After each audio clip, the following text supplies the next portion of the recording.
Hey everyone, and welcome to Almost Cancelled. I am Peter, that is Connor, and we are going to talk about Riverdale, Season 1, Episode 4. It's called Chapter 4, The Last Picture Show. Full spoilers for the episode, as always.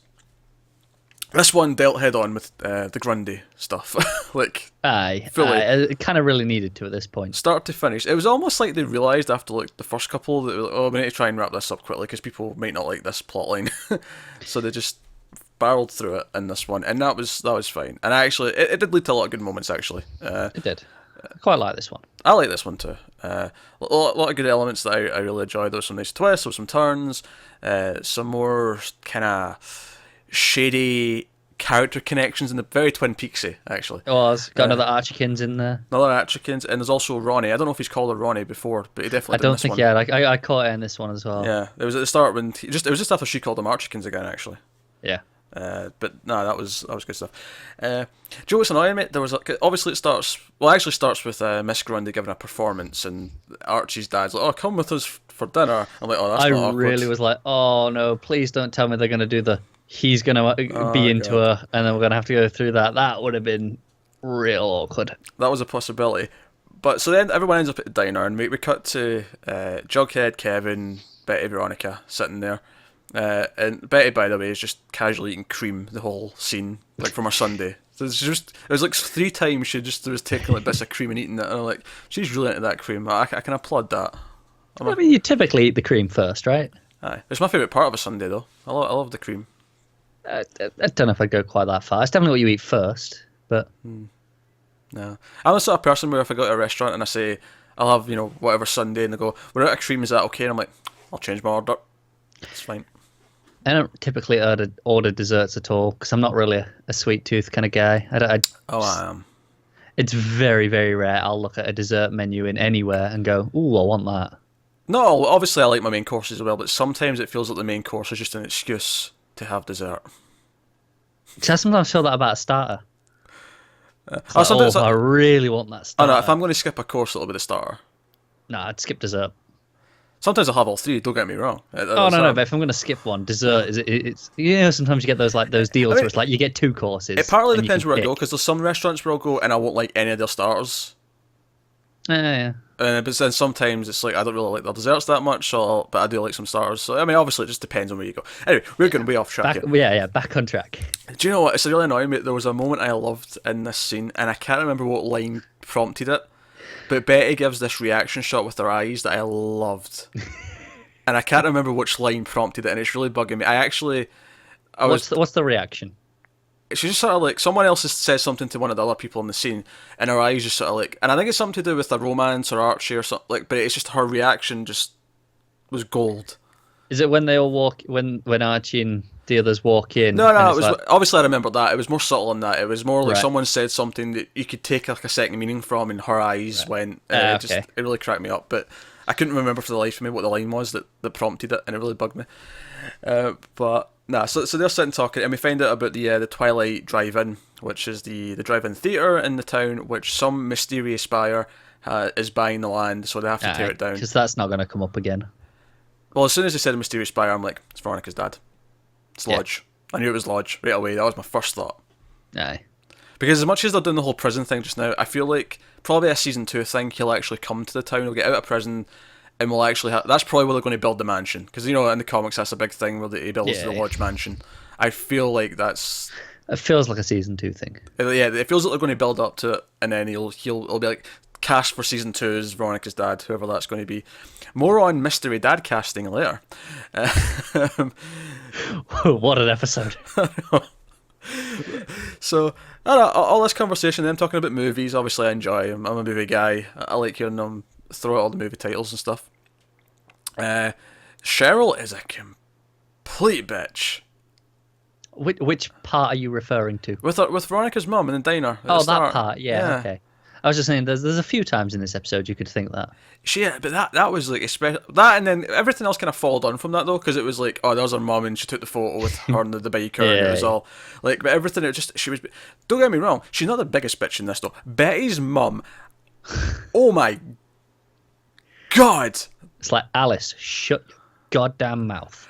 Oh my God, I don't think I've cheered more than when Betty stood up to her and said, "Look, if you don't drop this, I'm going to tell everyone I fully that I'm expected crazy." someone to slap her at some point. I know. I fully expected. I thought maybe Grundy was just going to slap her. I thought everyone in the scene was going to slap her. It was going to be like that scene in Top Gun where they're in queue to punch the person. So it would have been justified as well. I don't think anyone would have complained if she'd have got a slap in the face. Well, obviously it all builds up, and she finds the gun, and she reads Betty's diary, and she grabs Archie and his dad, grabs his dad and Betty, and storms in on Miss Grundy and Archie in the scene. And even though she was technically right about a lot of things she was saying, every single part of it felt like, no, Archie's right. You're doing this because you hate him. This is vindictive. This isn't justice. Yeah. Everyone in the scene knows, we shouldn't be doing this, but this is not how you go about this. No, everyone, like, even Archie's dad, like, I kind of liked how he was like, right, this was wrong, she has to leave, this is what happens to happen, son. But he doesn't feel like he grudges him afterwards. They have that nice scene in the car. It feels like he's kind of understanding about it, and it's like, whatever. And Betty that was another little bit, but Betty had a lot of good little moments in this for me, because another one of her little reactions, it's when it's Betty's mum's like berating Archie in front of Dad, and you just see Betty like in between the two of them in the background, just sort of mouth "I'm sorry" to him, and it's like nice, because even though she obviously has been doing the witch hunt as he refers to it, she is doing it out of care for him rather than malice. Yeah, she didn't want it to come out like this. Yeah, and so she feels guilty, and it's a whole thing. Which, by the way, one of my favourite jokes in this, and it's not a joke in sense of dialogue. This is something Buffy used to do a lot, and Angel used to do a lot. It's the ironic cut where someone says something. Oh yeah, I think I know the one you're on about as well. Archie's talking to Jughead. He's like, "Right, will you just please warn me if Betty's going to do anything crazy about this? Give me a heads up so I can stop her." Cut to Betty and Miss Grundy. So, Miss Grundy, I'm writing an article for the newspaper. I'm going to ask you a bunch of questions. There was another really good one as well. It was when Betty's mum comes and talks to Archie's dad at the house. And she goes, "You keep your son away from my daughter." And then it cuts to the two of them just walking together. Yeah, it's another good one. Oh, no. It's a lost start for him, because that Buffy and Angel used to do it all the time. It was a really staple of those shows where you could almost predict it was about to happen. Yeah. One of my favourites. The only other thing I think I see it in regularly now is something like Always Sunny. Yeah. But even that feels a little bit different because it is just so full on comedy. Yeah. Yeah, and they really set it up. Because Buffy and Angel was more like, it's got comedy in it, but it's not a comedy. Yeah. So it hit a little bit harder. It was amusing when those two things happened in this one. Yeah. So no, I love a good ironic cut. So that's the thing. So yeah. So basically, Betty finds this information. Her and Veronica do some digging. I loved B&V being a detective. I loved Jughead being a detective last week. This week, B&V being detectives, breaking into the car. Oh, it's great fun, isn't it? Making all the little references to stuff. But by the way, they brought up the fact that Betty's good with cars, because in the comics she's like a proper like mechanic. Like she's constantly working on cars and stuff in the comics, which I felt like they didn't really do that in this, but they've at least established, no, she knows her way around a car. She knows how to do stuff. She can probably fix an engine if they break down, kind of thing. Yeah, this was a little more. She just knows them from experience. It's not like she's trained in any sort of way. Yeah, like in the comics, she's a proper grease monkey. She's always under a car. She's always working on them. Whereas here, they've at least established, no, like if they break down, she's the one that will probably fix it. Yeah. So they're keeping it kind of there, but it's not like full on. Something that she can learn. She's only 15. Exactly. It's a fact I keep forgetting. As much as this show wants me to forget, but still insists on reminding me every so often. Sure, she's only 15. Here's a scene with her in a bra. Sure. I know. So they're investigating. They find the gun. They find the ID with a different name on it. And Archie goes to Grundy and questions her about it. And she gives this story about her husband beating her up and how that's where she fled. I don't think I buy it. Absolute bollocks. Yeah, I don't buy it. Not at all. That felt manipulative to me. It did. I don't know if that's just because we're expecting it to be. But is she gone for good now at the end of this? Because that feels too easy. Otherwise, I mean, that would be the truth. I feel like maybe she wasn't going for good after this, but maybe because of the reaction to that one plot line not being so hot, maybe it will just be her going for good. I mean, they finished wrapping the season this week. So they'll have been quite far in it by the time this premiered. This is assuming, like, if the plan was to bring her back in season 2, then this might just be, like, this is her gone forever. Yeah, I'm assuming some point during this season. The fact that the actor playing Jughead tweeted out an image of like someone throwing a chair, and it said, like, over the guy throwing the chair, me, and then over the chair it said Miss Grundy. It makes me think that even, like, they're aware of the... Unless he's just playing into his character, because his character's obviously very anti-Archie Grundy. I don't know. I think they're all aware of it, but if it was something that's planned for this season, I think it was probably too late to change it massively. Massively, sure, but I mean, they finished shooting the season this week, so obviously they couldn't have changed much. Exactly, they've only had a couple of weeks of leeway to change the ending stuff. But no, I mean, I don't know. It's hard to say. Yeah, I will say this though: she was eyeing up 2 other muscly guys as she was leaving. She really was in her car. So the other main plot, obviously, is Jughead's trying to save the drive-in because it's a place he loves. We find out at the end, of course, he's actually living there, and that's the big reason. He kind of told us that a bit earlier. He said, like, "Oh, it's his home away from home." I guess we didn't realize how literally he meant that. Oh yeah, obviously you're not meant to take it literally. Then it's a sly line to sort of fit in, and we get the weird twist that the baker of the Southside serpents. It was not snakes. It was serpents. It's played by Skeet Ulrich, who when he showed up I was like, oh, that's another 90s person. Yeah, that's nice. So it was nice seeing him, and obviously he's in the other plot with Veronica's mum. I'll get to that in a second, but we find out that that's Jughead's dad. I was like, oh damn, they just Shyamalan my ass. I'm not sure it was quite that extreme. Maybe not, but... As soon as he started talking to him, I was like, okay, let's see where this is going. Yeah, secret connection. Oh, did you see it was his dad though? Yeah, I got it as soon as they started conversing. It was the only relationship that made sense from the way they were speaking to each other. Do you know what I think it is? I think it didn't occur to me how old Skeet Ulrich would be, and I was thinking it would be his big brother. Okay, I get that. Even though he never mentioned a brother, he mentioned a sister. But yeah, I don't know, for some reason I just latched to big brother, or I don't know. But so that's his dad. So there you go. That's reveal of that character, which is pretty cool. Veronica's mum. It was basically all just set up to reveal what I predicted right at the start of the episode with who was, the mysterious buyer of the land. Yeah. So they were paying the serpents to devalue the land where the drive-in was, so that Veronica's dad could buy it cheap.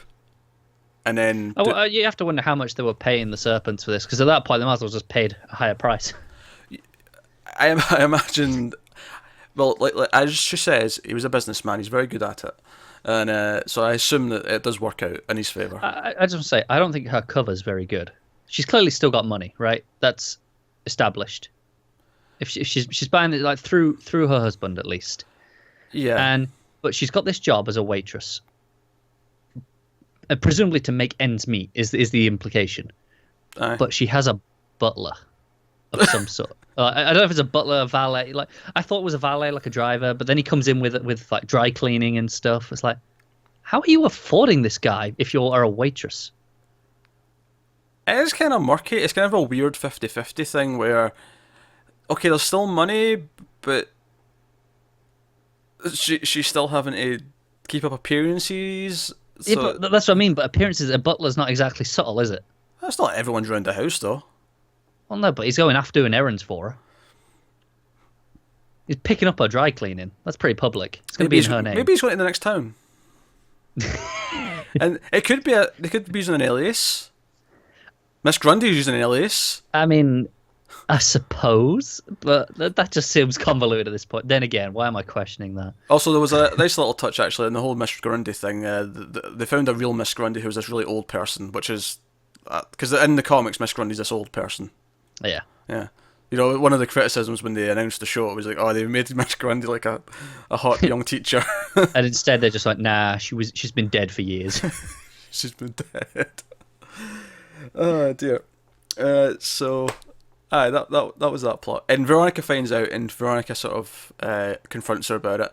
And she comes out right and tells her and acts like this is normal, this is okay. and Veronica's morally a little bit better than the rest of her family. Yeah, but she does call her out like, "Hey, you enjoyed all the stuff that came from this money." You get a sense that that's part of her coming of age, though, where she's realising, like, she probably come from. Yeah, she never thought of where it came from before. She was just a kid, and she's at that. I mean, if she's supposed to be 15, aye, it's really hard to take that seriously. Also, I love that they're all meant to be 15, but Kevin, like, he goes to his dad, who's a sheriff. He's like, "Oh, can I borrow the truck tonight? We're going to the drive-in," and his dad makes a joke about cruising for guys. And I'm like, if your son's 15, like, it's cool that he's cool with him being gay. That's great, right? Yeah, I like that they established that, because he was like, "Oh, is there no one at your school?" Yeah, because he says there's no nice gay guys at your school. He's like, "Yeah, me."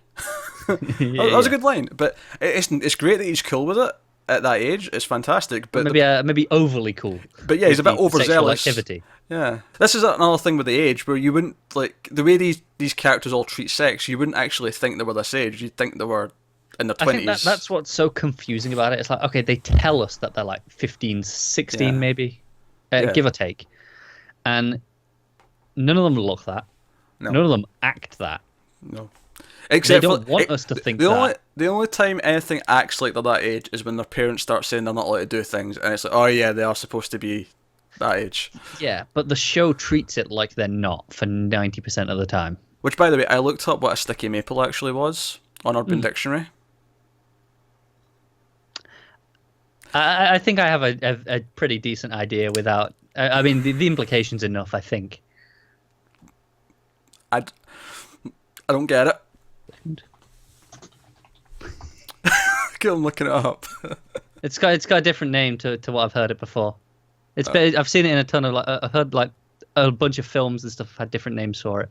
But that's the first time I've heard it in that name. Okay. That's this week's Riverdale, guys. Thank you very much for watching. Just on an aside, he bought her that bow. God damn, that was an expensive gift. Oh, he did, yeah. He bought Miss Grundy a bow. Because those are not cheap. I don't know if you're aware of this. I never imagined they were cheap. And I know she was typically playing the cello, but I did want to crack a joke about her. Here's a bow, so you can play the violin as I leave your life forever. Yeah, those are not cheap. Like, they're easily like $600 for a half decent one. You're going into the thousands for a good one. Apparently had a really good guitar because he said he sold a guitar to pay for it. Yeah, I was like, wow, that was a nice gift. And then she just leaves. Yeah, his dad's construction is paying off if he's affording his son guitars that pricey. Well, my thing is, did she still take the bow when she left, like 2 minutes later? Of course she did. She's not like, maybe you want to return this? I'm not going to see you again. I can't repay this with sex anymore. So maybe you should get your money back.